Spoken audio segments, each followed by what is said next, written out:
Welcome to another episode of Roll or Die. Today's guest is an OG who has been requested by several other OGs of our listeners on the show. So maybe some of you listeners may not know of this guy, but I'm hoping that quite a lot of you do. His name is Andrew Humphrey. He's a second degree black belt in Jiu Jitsu, should be a third. Second Dan in Arnis, third Dan in Taekwondo. Very, very experienced guy. Now living up in Bundaberg, originally from Melbourne. And thank you very much for joining us, Andrew Humphrey. Thank you. Thanks for having me. Just a quick question. What does OG stand for? Original Gangster. So you're one of the early adopters of Jiu-Jitsu in Australia, yeah? So you started back before, it was on every kind of street corner or MMA was as big as it is now. Yeah. Awesome. I started back a year after UFC. So UFC, I think, was in about 93. Yep. So I actually started, I think a little bit before that, I started looking for... So do you want the stories or do you want... Of course. Yeah. That's what we... So I was teaching a combined fighting system, between kickboxing and taekwondo and stuff like that. I was teaching that in Hyatt at the time. And I had a guy come to me who was a Zendo Kai guy, and he was he'd done a little bit of wrestling, but only mucking around in his dojo or wherever he was training. And so I got him in like a Thai plum and was just mucking around doing some knees, and he took me down. And when I was on the ground, him and I wrestled, and because I was pretty strong, I was able to maybe get on top or whatever. But I realized that I didn't have any background in wrestling whatsoever. So I was like a white belt. So then I started looking around for stuff, and I thought wrestling at that stage. So I went to a club in, I think it was Footscray, a wrestling club. And I didn't feel very welcome there. So at that stage, I just started looking for other stuff. Then UFC came and, saw the Gracies in action. And then I think I saw a Blitz magazine with Pete and John Will, I think. Yep. And that's how I discovered Pete. So then I did the 2-hour treks down to Torquay in his original gym down there, 2 hours. So there's some funny stories there too. So that's how I got into it. I got into it from just a guy who knew very little about wrestling taking me down, and then I knew even less than him. So I thought there's a big hole in the game. So. Yeah. And why do you think that you weren't welcomed? Is it because you were already doing other martial arts and you came in there saying, I want to be more well-rounded? Or was it just a missing culture fit? Or why are you missing culture fit? Okay. Missing culture fit. Yeah, that's as far as I'll go. But see, I had long blonde hair at that stage, and I was a tan, Aussie guy, and walking into Footscray, you know what it is. So I didn't feel very comfortable there. Fair enough. Understood, brother. Interesting, really, because in some ways it seems like grappling has gone almost full circle now back to the wrestling. Like, what are your thoughts around the way Jiu-Jitsu has evolved, I suppose, but especially it seems like really the top players in Jiu-Jitsu now really need to have a pretty strong wrestling base, especially in no-gi. Yeah. What are your thoughts around that? Yeah, well, so I taught. I had a guy come to me. His name originally was David Russell. He subsequently got married and changed his name to Dave Martinez. I don't know if you've ever heard of him. He's won a professional title in XFC, I think, in Coastal Combat. And he's just had another fight. I think he had a fight over in South Australia and just won that. He just blitzed it. And so the funny thing is he went to a Muay Thai club, a guy that I'm familiar with here in town. And he did, I think, 2 sessions with him in Muay Thai.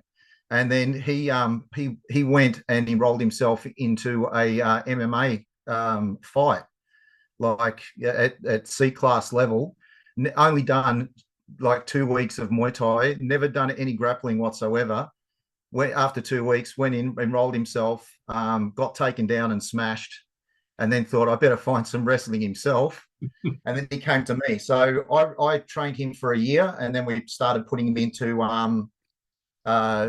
we started with C-class fights first. So up here, I don't know whether it's the same down in Victoria, but up here it was we start with C-class, so there's no strikes on the ground. And Dave's forte, well, we trained his forte into, you know, ground and pound. But he couldn't do that on the ground. And so what happened was he didn't want to drop weight. And he was only a kid at this stage. He was only 19. So we took him into this, and he didn't want to cut weight. So he went in at about 75 kilo, I think.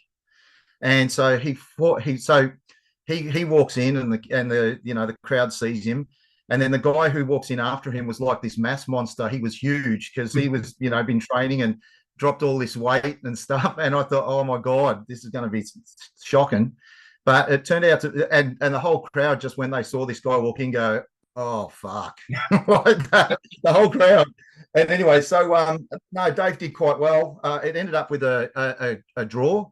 This guy was so strong that's, like I said, Dave was 75 kilo on top of him in the mount.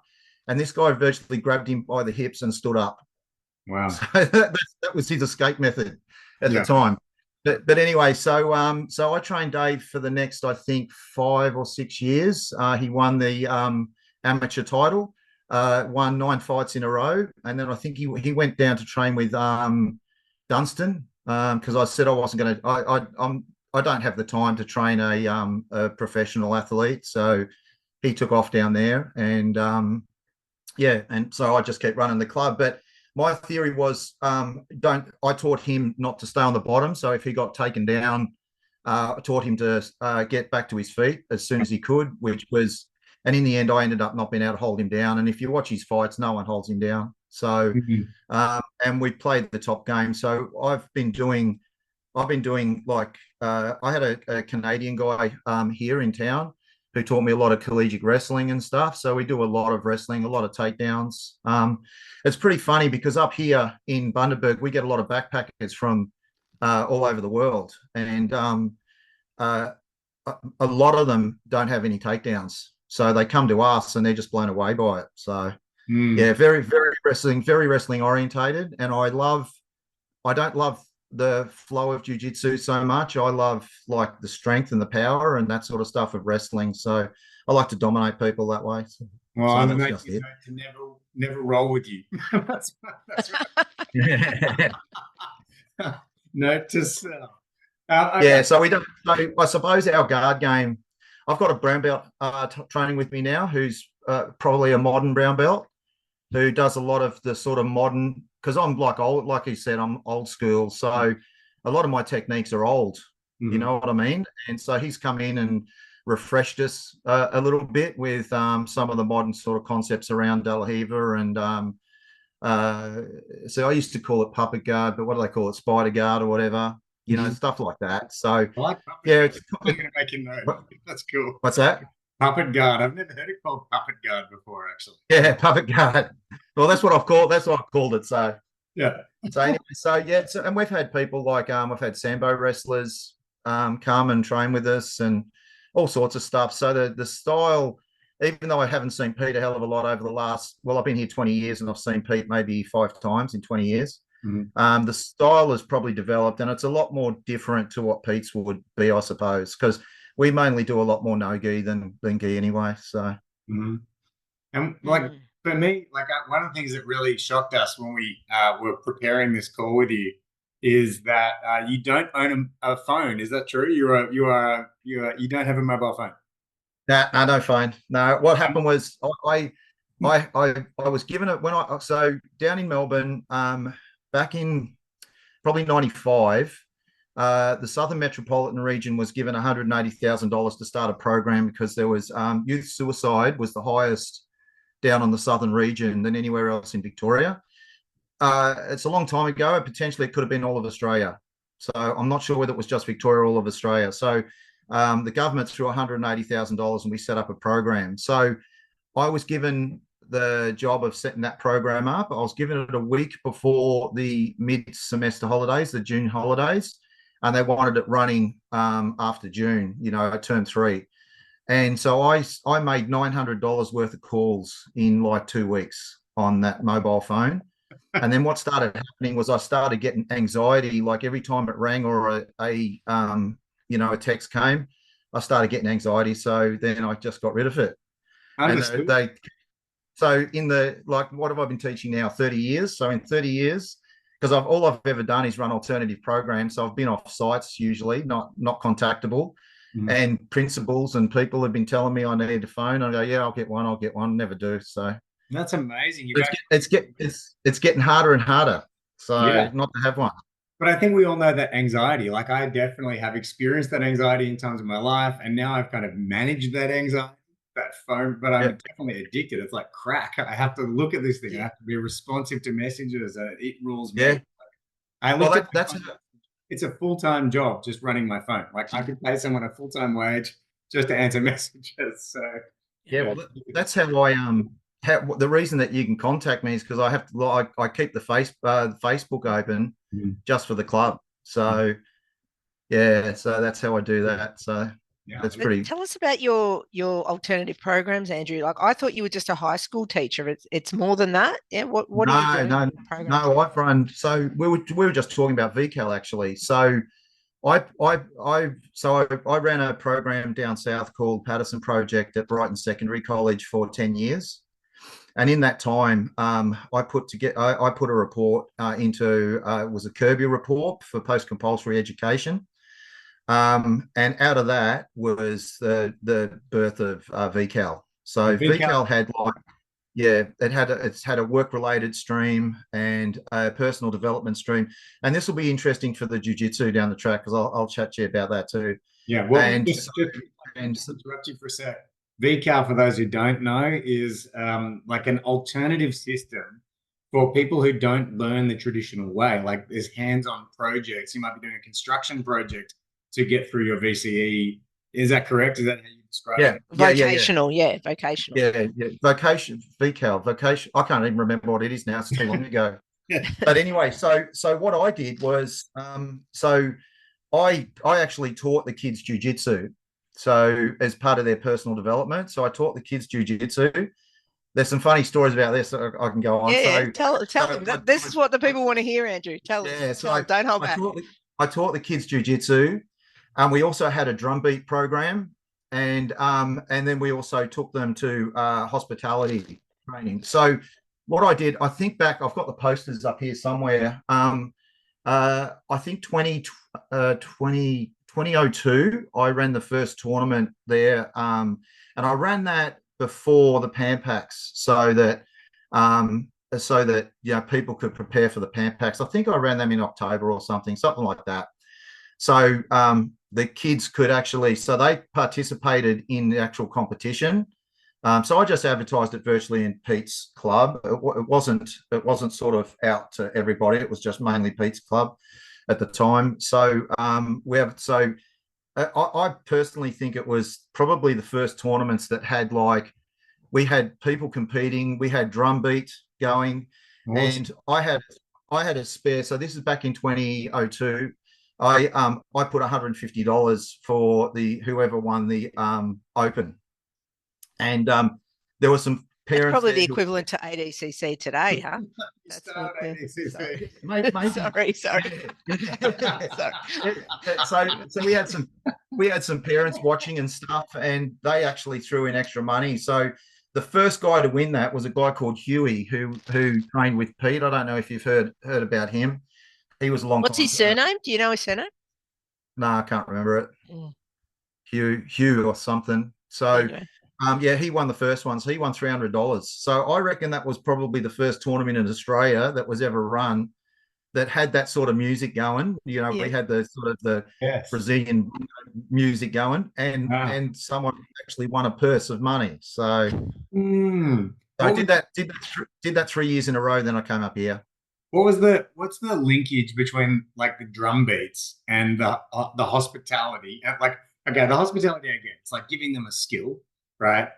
And then you've got the BJJ and you've got the drum beats. So actually talk a bit about the BJJ and the drum beat linkage for you. Like what do they represent for you? I think more the drum beat represents for me more for the harness for the stick fighting.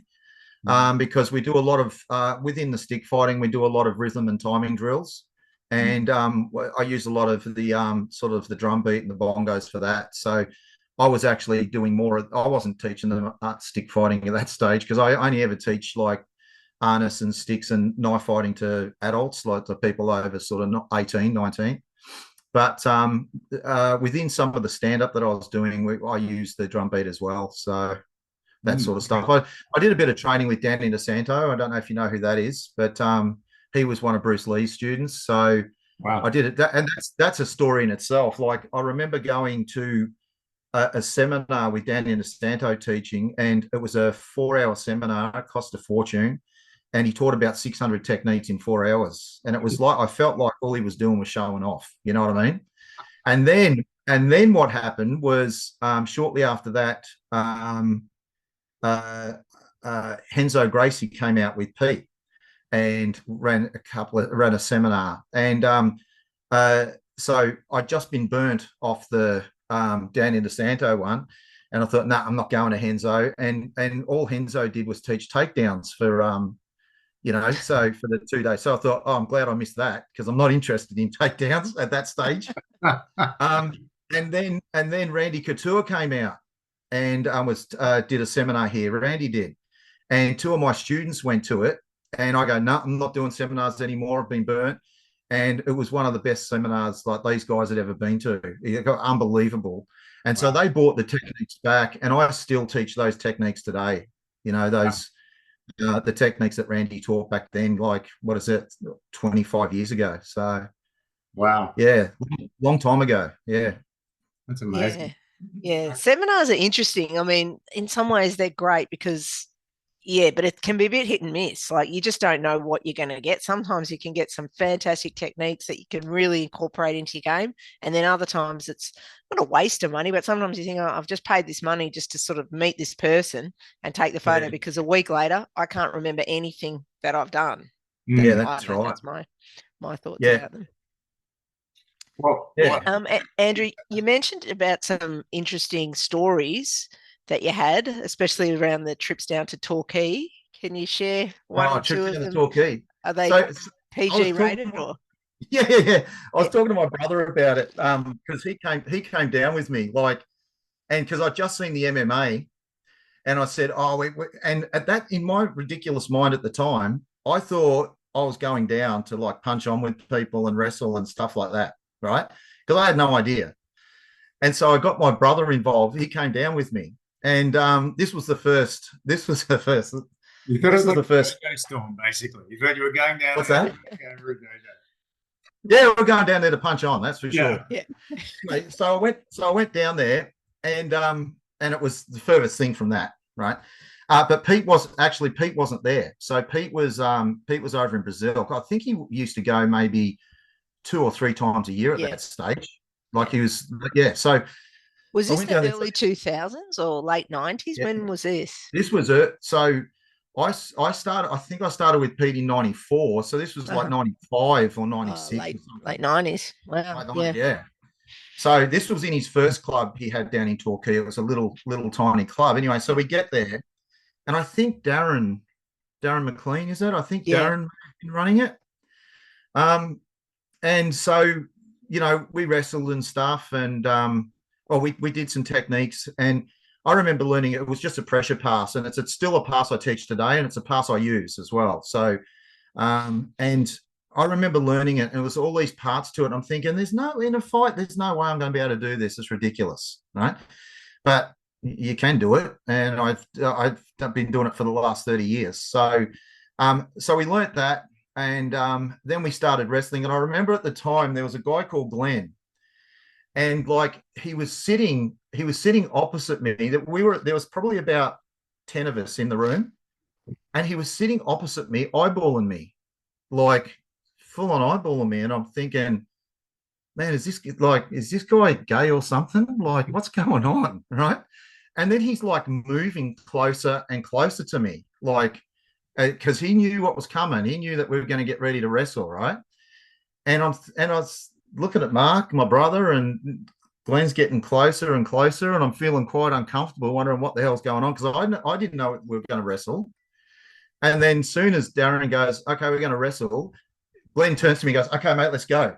Right? Because later on, when I was talking to him about it, because I said to him, man, I thought you were like checking me out or something, like, you know, I thought you were gay.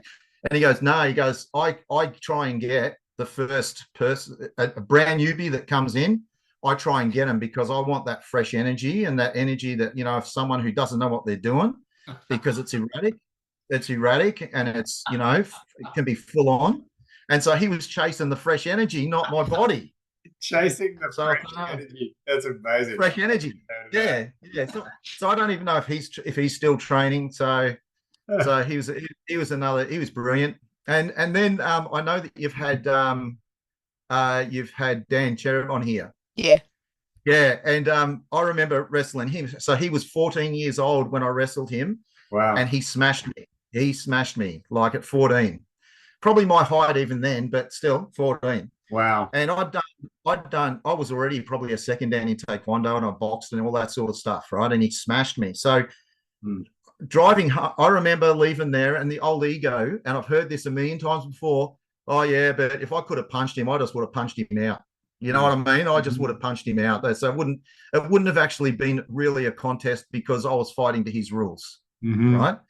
And I've seen people say that to Pete, and I've seen what Pete's done to him in the past. So, you know what I mean? So, so I left there thinking that. But then the other funny thing about that was my arms were, so it's a 2.5 hour drive home, and my hands were so, my forearms were so bad, I could not hold on to the steering wheel. So I'm driving home, my hands are shaking as I'm trying to drive home for 2 hours. I said to my brother, oh, can you take over, mate? And he was like lying in the corner, like almost dead. And it wasn't until later that I told him what I thought was happening, which was we were going to punch on, that he goes, well, what are you taking me there for?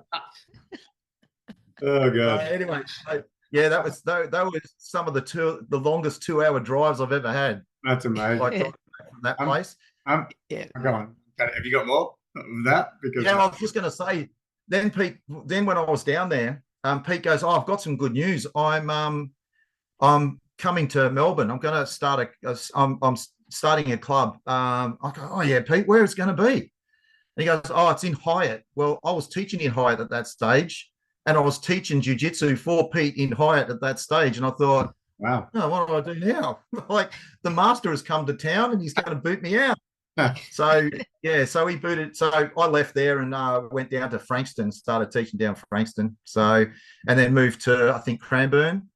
Taught in Cranbourne for a few years, and then I think I taught in Cranbourne up to a purple belt, and then I came up here. So, I'm in Russia at the moment. I always wanted to get that out on this podcast because I like to do podcasts when I'm moving around, and I like to sample jiu-jitsu around the world, as we all do, right? One of the great things about jiu-jitsu, we can train, and I'm training Monday, Wednesday, Friday. They do week on gi, then next week no gi, next week gi. And the training format, it's a 2 hour class. The first hour of the class is techniques, or hour and a bit, with a decent like judo style warm up. And then we've got an hour of rolling. That's 3 times a week. I'm finding it really interesting. It's such a shift for me to have 2 hours, like in-depth classes. But I'm wondering, like, what is your favorite format, or what format do you teach? Like, with all of your different styles combined, you'd have a unique kind of class that you like to deliver. What do you deliver? Yeah, not really unique. Like, so I used to warm up with all the animal drills and all that sort of stuff. So we do, back in the day, back in Frankston, we used to do a Saturday morning where we do like a full-on calisthenics session for like an hour, and then we do some technique and roll for another hour. Then we'd go for a swim and a spa, and then go have some food at the Vietnamese restaurant. It was a bloody brilliant Saturday. Wow. Right? Admittedly, I had 3 kids at that stage, so I was pretty neglectful of where they were. But anyway, so they were either with my parents or with my first wife. But that's another story. I won't go there. But anyway, so because actually I will go there, because this is sort of and I only say this tongue in cheek. I really do only say this tongue in cheek. So when I got with my first wife, we got married, and she goes, "Well, I'll have to come first now, and your training will have to come second." And I said, "Oh, no. So it's training first. You can be second, right?" Yeah. Anyway, when our first child came along, she goes, "Well, Sarah's going to have to be first now. And then I'm second, and training, you're going to have to put training aside." I said, "Oh, no. Training first, Sarah second, you third. Sorry, that's how it's happening." Right. And really, I mean, I'm feeling really bad because I know we're laughing about it, but that's probably how I've conducted my life. Because training for me, it was like I used to say to her, if I was religious going to church, you wouldn't have an issue with it. This is my church. This keeps me sane. This is how I've been able to do 30 years of alternative ed, like with extreme people. I mean, I've been in classes where kids have gone to the toilet no deed. Yeah. You know, I've had major trauma in the 30 years that I've had to deal with, and so it keeps me sane. But getting back to your question, I've moved away from a lot of the calisthenics sort of stuff now, and a lot of those animal drills. So what I look at doing now is, say for the first 30 minutes, is doing specific warm-ups that are specific to the training, like maybe arm drags, or doing slowly going into your, pummeling and into your shoots and your takedowns, and just slowly building the energy, and then moving to our techniques. So we'll do maybe half an hour of techniques. So we train. It's funny up here in Bundy. We have to be done by 7:30, because if we're not done by 7:30, people are complaining and want to be home. So, so we start at 6 till 7:30. Yeah. So, yeah. So I just want to interject on that. Here, the training is 8 p.m. to 10 p.m. 3 times a week, which is also interesting. But do go on. Well, with the harness, what I used to do with that was I'd teach a taekwondo session in Frankston. I'd drive all the way over to Baldwin, and we'd start a session at say 9:30, 10 o'clock with Roland, and I sometimes wouldn't be out of there till 12. Wow. And in those days, in the very early days, we weren't doing stick on stick. We were doing, like, if you threw a strike on a stick, we were blocking the stick on the arm, because traditionally they're religious objects, so they didn't touch stick on stick. It was, so that only came with a guy called Remy Pressos, where he brought that sort of stuff in, and then Roland was a good friend of Remy's and brought it into the system that way. But yeah. So and then we have our WrestleMania. We call it WrestleMania on a Friday, where people come, and that's when we do a lot of our free rolling and stuff. But sometimes I also just warm up with a flow roll. Love it. So yeah, we flow roll for say half an hour. So when you mentioned those animal drills, Andrew, it reminded me, took me back to when Big Mick Wilson used to run the warm ups. Did you train with Mick Wilson at all? I was gone before he started. So I remember watching. No, he started as a white belt. Yeah. I was probably blue, maybe purple. And then I started moving out, because I was teaching more then for Pete at that stage. And then I remember going back and seeing Pete once I'd been up here. I think he was probably a purple wrestling Ive. Yeah. And because of his size, he was smashing Ive. Ive would have been brown then, maybe black. I'm not sure, brown. But I still did so good against him. I couldn't believe it. Like, it's such a big guy with good technique, and Ive did so well, like just a legend.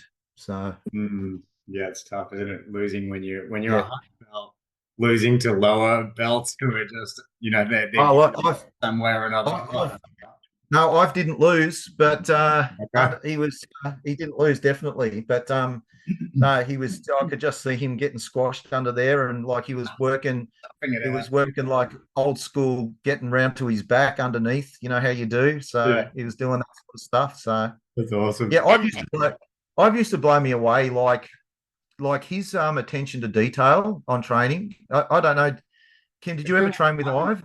Yeah, I did. Are we talking about Rakitic?